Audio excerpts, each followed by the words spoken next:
Agora a gente vai continuar com o Igor, mas falando de outro assunto e trazendo informação ao vivo, porque a Polícia Federal apresentou novos elementos do caso daquelas joias sauditas supostamente vendidas para favorecer o ex-presidente Jair Bolsonaro. E essas novas evidências, segundo a Polícia Federal, comprometem o advogado de Bolsonaro, Fábio Van Garten. O Igor está aqui com a gente e tem os detalhes para falar sobre esse assunto. Igor, quais são esses novos detalhes, essas novas informações aí que a Polícia Federal revelou?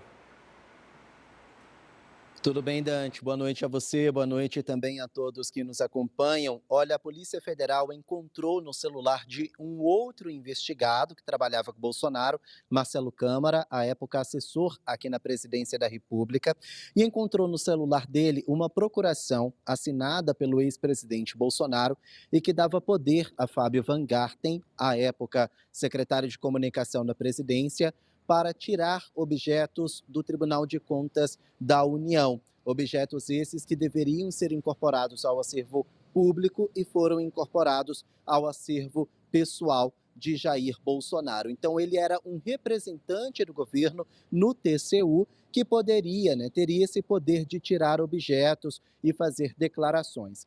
A Polícia Federal acredita que Fábio Van Garten foi responsável por vender e reaver o kit Ouro Rosé, avaliado em quase R$ 1 milhão. Mais para frente, os investigadores também encontraram uma conversa de Fábio Van Garten com Mauro Cid, ex-braço direito de Bolsonaro. Nós tivemos acesso a essa conversa, vou pedir para a nossa produção colocar no ar. Olha só, Cid fala: parece que vão cassar a decisão do Augusto Nardes, ministro do Tribunal de Contas da União. Van Garten responde: por isso, era muito melhor a gente se antecipar. Cid diz: me disseram que você iria. Van Garten responde: era de longe o mais acertado.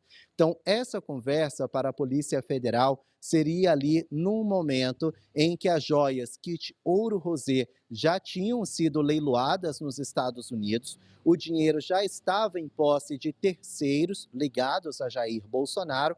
Mauro Cid, então, ele começa a acompanhar essa situação das joias serem recuperadas e então enviadas ao TCU, e então ele avisa Fábio Van Garten que precisava desse kit Ouro Rosé que teria sido vendido. Van Garten, então, para a Polícia Federal, seria o responsável por reaver essas joias e incorporá-las ao Tribunal de Contas da União, como manda a lei. Isso depois que a bomba já tinha sido estourada, depois que Bolsonaro já era acusado de indevidamente incorporar essas joias ao acervo pessoal dele. Van Garten pode responder por associação criminosa e lavagem de dinheiro.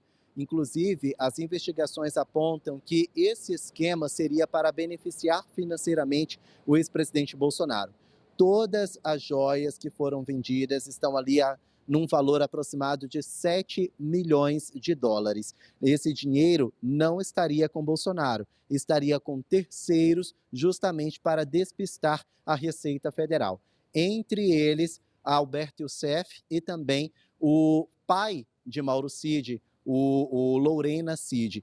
Tudo isso está em investigação pela Polícia Federal, mas são novas evidências que surgem e que complicam a situação de Fábio Van Garten. Por meio de nota, ele negou todas as acusações e disse que vai provar a inocência. Dante. Agora eu mudo de assunto para falar que após os relatos de maus tratos e agressões na deportação de brasileiros no fim de semana, o Itamaraty cobrou de autoridades norte-americanas que sejam respeitados os direitos humanos nas próximas deportações.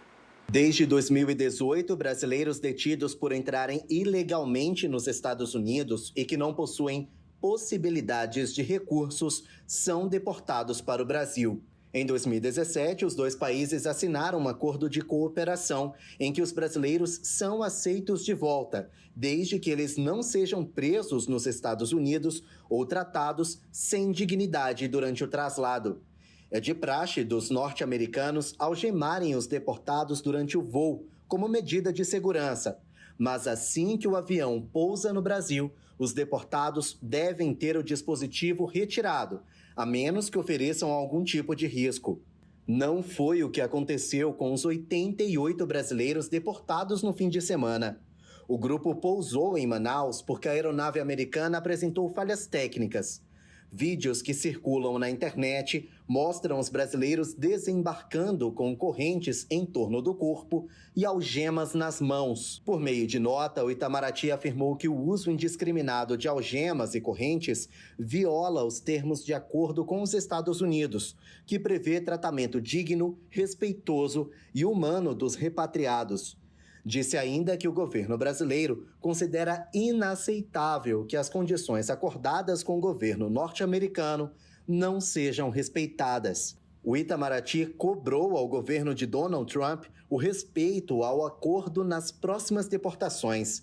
A ministra dos Direitos Humanos também cobrou explicações. As denúncias das pessoas que chegaram, elas são muito graves de violação. A gente tinha numa mesma aeronave famílias, crianças com autismo, com algum tipo de deficiência, que passaram por situações muito graves. Então o Brasil tem pouquíssimas coisas a fazer, além de formalizar um protesto, mas o Brasil não vai recusar o recebimento desses nacionais. Até porque esse acordo que foi feito entre Estados Unidos e Brasil é benéfico para esses imigrantes brasileiros, porque o que acontecia antes é que eles ficavam presos, enquanto eles estariam presos nos Estados Unidos aguardando seus processos de deportação. O ministro da Justiça e Segurança Pública, Ricardo Lewandowski, está em São Paulo, mas conversou com o presidente Lula por telefone para tratar do assunto. Segundo o ministro, a ordem do governo brasileiro é não gerar um constrangimento diplomático entre os dois países. Por isso, o Itamaraty vai pedir respeito à Declaração Universal dos Direitos Humanos sem provocar o governo de Donald Trump. Vamos ver se isso será possível, né? Quer ficar por dentro de todas as notícias da programação de A Crítica? Então já se inscreve no nosso canal, ativa aí o sininho para receber todas as notificações e não perder nenhum conteúdo. E até o próximo vídeo.